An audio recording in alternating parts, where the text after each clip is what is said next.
All right, well, Dana, thank you very much. And let's get now to the floor. I want to bring in Democratic Congressman Keith Ellison, co-chair of the Congressional Progressive Caucus and Chief Deputy Whip. Congressman Ellison, great to have you with us. You heard Dana's reporting there. Let me put the question to you, point blank. You met with the president today. You're one of those he's been trying to convince. Do you support his plan? Well, I actually believe that the president didn't mislead the public. I believe that we should fix the website and we should move forward. The fact is, these plans, many of them are defective from the start. They lack essential quality controls, like they have these annual caps on care. They have, some of them don't exclude for pre-existing conditions, or they do exclude for pre-existing conditions, and they have other sort of problems with them. So, you know, the fact of the matter is, if you go to a restaurant and you like it, but that restaurant is defective and has health code violations, maybe the city will say you cannot go there and maybe shut that place down. Wow, that's so what's going on with these plans. You're going a lot stronger than the president here, I got to say, Congressman. I'm surprised. I haven't heard anyone try to, even he himself is saying he misled the public. You're saying he didn't. Well, look, I interpreted the president as saying that for the 80% of Americans who rely on employer-based health care, that is going to essentially say the same, only it'll be better because there'll be insurance reform. For the 15% of Americans who had no health care at all, they'll get it for the first time in their lives and have another alternative than the ER. For the 5% in the private insurance market, look, I interpreted the president's statement all along as saying that not that anyone under any circumstances ever will lose a plan. I mean, the insurance companies have the prerogative to cancel plans without regard to the Affordable Care Act at all. So I just That's a fair point, but I mean, I thought, when someone says if you like your plan, you can keep it, it meant it. If you like your plan, you can keep it. It may have caps. The world may not think that's good for you, but if you're okay with it, that's your choice. But ultimately, it's not up to the president, isn't it? I mean, the fact is, the president, what I interpreted him as saying during this whole period is that if your plan, if you are the vast majority who's covered by employer-based health care plans, you're going to be in the same situation. Now, you know what? Could he been more precise? Sure. I think he's a stand-up guy, and he's trying to take responsibility, and I appreciate that. In fact, anytime people, feel that they could have done better, I think it's good to try to come clean and say that. But I don't believe that the Affordable Care Act is in any jeopardy. I think it's a good bill, and I think we need to let it get fully implemented so that we can reap the benefits of it. So you think it's okay if someone likes their plan and we're told they could keep it, that now they can't keep it because, as you say, look, it wasn't compliant with all of these things. So, I mean, you made your argument on that. But then people are going to have to pay a lot more. I mean, that's the reality. For a lot of young people, the very people on whom this system rests, right? It's going to fail if young people don't sign up. And those are the people you're saying have to pay more. Well, look, I'm not saying they have to pay more. In fact, a lot of those people... the insurance companies are. I mean, that's the definition of it. No, wait a minute. I'm not saying it's okay. Of course, it's disruptive to their lives. They might have had settled expectations. But for many of these plans, Aaron, these folks, when these insurance companies were taking their premiums, but when they go to get covered, they will find that they're not covered on things they need to be covered for. And that's not a good thing either. So, yeah, I'm not saying it's okay. It's disruptive. It's a problem. And I think the president tried to stand up to that. But let me just say one more thing, Aaron, if I may. The fact of the matter is that this Upton plan is bad. It does gut the Affordable Care Act. It will undermine and set us back and bring us back to the bad old days when people were being excluded for pre-existing conditions, thrown off their health care when they got sick, and all kinds of stuff like that. So I'm a strong no on that. But yeah, I mean, we've got to plow forward. This Affordable Care Act is a great thing because we're going to be able to cover Americans for the first time and have real insurance reform. Let me ask you, because what this has brought to the fore isn't just a promise the president made. It is something else. It is, as I just indicated, the rock on which all of this rests in terms of the exchanges, which is the young, right? So I was trying to figure out if young people are going to go ahead with this, right? And I got to ask you two things. Okay, so let me ask you how you get around two things. First of all, is this, right? When you look at the first thing that took effect about Obamacare, right? It was young people got to stay on their parents' plans until they're 26, which people love, right? I know people love it. Yeah. But that means you got 15 million people, according to the numbers we confirmed today, young people who stayed on their parents' plans. Now, those young people aren't going to now go on the exchange and pay a lot more for the same health care. They're going to stay on their parents' plans, right? Yeah. So Doesn't that concern you? Because you need those people to buy these plans so the older people who are suffering from pre-existing conditions or other problems can get that care without a huge surge in premiums. You know, we do need to get as many people in so that we can balance the risk pool, and that means you need healthy people in there. But I think young people should sign up because, look, you know, you never know when you're going to be getting a car accident, whether you're going to get hurt playing basketball, whether you're going to be rollerblading and fall. I mean, you just don't know. Life is unpredictable. In fact, I had a young woman working in my office who had a serious chronic condition which she couldn't get covered for, and the bottom line is Obamacare, or the Affordable Care Act, gave her a chance to get an affordable policy and really save her life, according to her. So, I mean, I think young people are going to sign up. I think that this is not going to be easy. We got to get people involved, and it doesn't help when you got Republicans doing everything they can to try to stop access to affordable care. Look, fair point on that they have done a lot of negative things. But let me ask you one final question. Look at this, Aaron. I mean, this says Boehner-Upton bill is a step on the path to Obamacare repeal. Look at that. I mean, they're admitting that this is not a good faith effort to improve the bill. They're just trying to destroy it. Okay. One final question let me ask you, though, Congressman, before you go, and that is this, because I talked to some young people, too, on our staff today, and all of them that were able to stay on their parents' plan stayed on them. And, in fact, one of them said, you know what the truth is, and I feel badly admitting this, but the truth is that I'd rather pay the penalty than go on one of these exchanges, because the penalties are a fraction of the cost of actually signing up, right? So you have young people who feel kind of I know the government's telling me I'm morally obligated, but am I morally obligated to pay a lot of money and take this huge hit? I mean, that really seems to be the problem here. It's a math problem.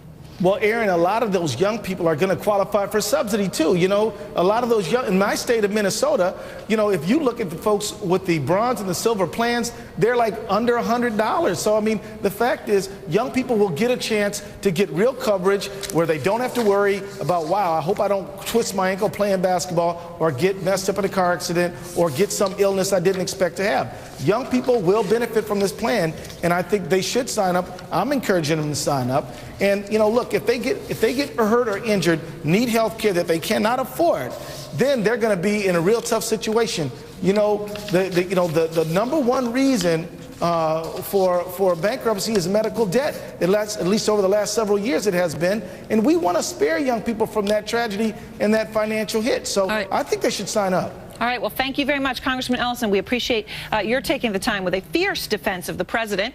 Now, the president addressed reporters today when he gave that apology that you heard Congressman Ellison say he didn't need to make. He accepted responsibility for the Obamacare issues, but he spent a lot of his time focusing on one word.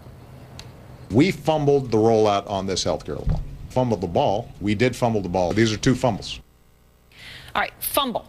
What does this mean for the future of the Obama White House? Out front tonight, RNC Communications Director Sean Spicer, host of CNN's Crossfire, Van Jones. Van, Congressman Ellison, I got to give that guy credit for some courage. He said the president shouldn't have even apologized for promising people they could keep their health care plans if they liked him. When you have defenders like that, you still have some real defenders. But do you think that admitting failure so profusely as the president did today is enough? Well, I don't think it's enough, but it's definitely a first step. First of all, you can have a broken website. You can recover from that. You can't recover from the sense of a broken promise. And he had to get out there and say, listen, I made a promise. I'm going to do everything I can to fulfill that promise and to begin to take steps going forward. He did that. And I also think it's very interesting to me. You always have Republicans saying, this guy is so arrogant. He's so high-handed. He was contrite. He took responsibility. He didn't blame anybody else. I expect Republicans to say, listen, he did today what we've been wanting him to do and give him some credit for the courage that he showed. All right, Sean, are you going to give him some credit for that? Are you going to agree with the use of the word contrite by your colleague Van? I think Van's giving a little too much credit to this. I felt like the whole press conference sounded like my bad. Like I left the keys in the car. Hey, I'm sorry about it. I mean, he kept saying, like, I fumbled the ball. Like, you know, this isn't a game. There are people who millions of people are getting notices saying your health care has been taken away. You have to find a new plan, potentially a new doctor. And we're acting like you just locked the door by mistake and, you know, hey, we got to go get the other guy to let us in.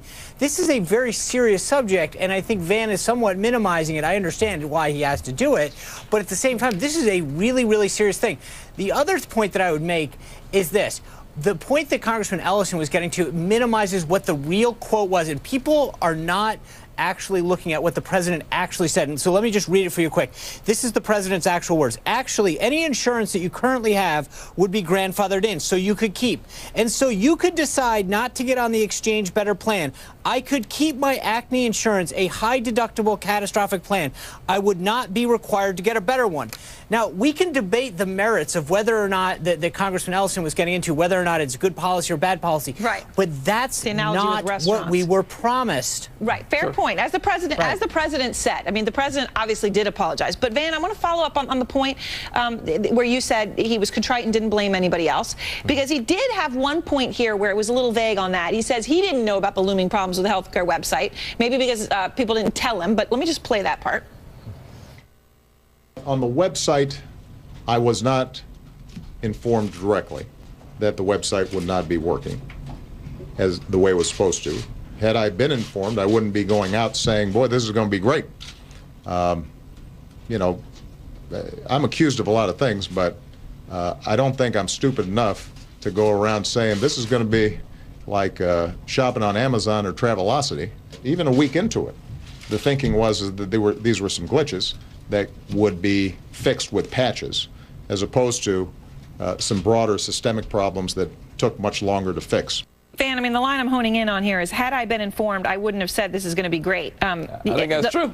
Okay, but I mean, obviously implying someone may have known. But let me just put the question to you this way, Van. Sure. How is it possible that the president didn't know if the problems really were horrific? Because it would seem to me then either somebody lied to him when they shouldn't have, or the people that were putting this in place were so incompetent that they didn't even realize the scope of the problem themselves, which is worse. Well, I tell you what, something went wrong in the White House. You know, I worked there. One thing I know about this president, he is a famously hands-on president. All this nonsense that he's not. Listen, you work in the White House, you write something, you know there's going to be one person in that building that reads it. His name is President Obama. So something went wrong in that White House. They need to figure out who is responsible. But I think the president stepping forward today and saying the buck stops with me and actually trying to fix it is a good thing. And I'm shocked that I have not heard Republicans saying, hey, listen, this is what we were calling for last week. The president's actually doing it. Instead, they continue to kick the guy while he's actually trying to make it right. And I think it's very little class. Okay, hold on. Sean, you get the final response. Look, okay, one, he didn't know what was going on with the NSA, that we were doing Merkel's phone calls. He didn't know that the Justice Department was dealing with taping reporters' phone calls and monitoring them. There is a pattern here on this whole area, too, about what he does and doesn't know. But the bigger issue is that he also did blame big government. He said that the problem is it's too big, and the way that the government's set up in terms of procurement and stuff, you cannot be the champion of big government and then blame big government for the failure to implement the program. That's the bigger issue here, that we have a government that is too big, too out of control, clearly cannot handle health care, but then you can't go blame the size of government that you inflated as the problem. You and I agree on something, in that the procurement process the federal government has developed for itself is terrible. That's why the Pentagon's paying $500 for a screw. But that's not about big government per se. That's a particular set of problems. Fine, but that's a particular set of problems that can be fixed. We should work together to fix that. But we should not leave people without health insurance. Let's not forget, there's 40 million people who got a shot at health care now. You've got women who are not being discriminated against. Obamacare is working. You've got a couple of million people who are in trouble now, and we're trying to help them. But don't erase the 40 million people who are in a better position now. Let's work together on this, and let's not demagogue America's government. America's government can and has done good stuff. Procurement's bad, but America's government's good. All right, I'm going to hit pause there. Thank you both very much, because we have much more coverage of President Obama's health care announcement, the fix that he's put forth coming up, and we're going to talk about whether his legacy, whether it's safe, whether he can recover, whether this term is done, plus what a one-year extension proposed means for the millions of people who have already gotten a notice saying, hey, forget it, your health care is dead. Meet a man who says it won't help. We went to the ground to find people dealing with this, plus the real key to Obamacare righting itself, young people. Talked about that a little bit with Congressman Ellison. We've done the numbers. We're going to show you exactly why that's so crucial.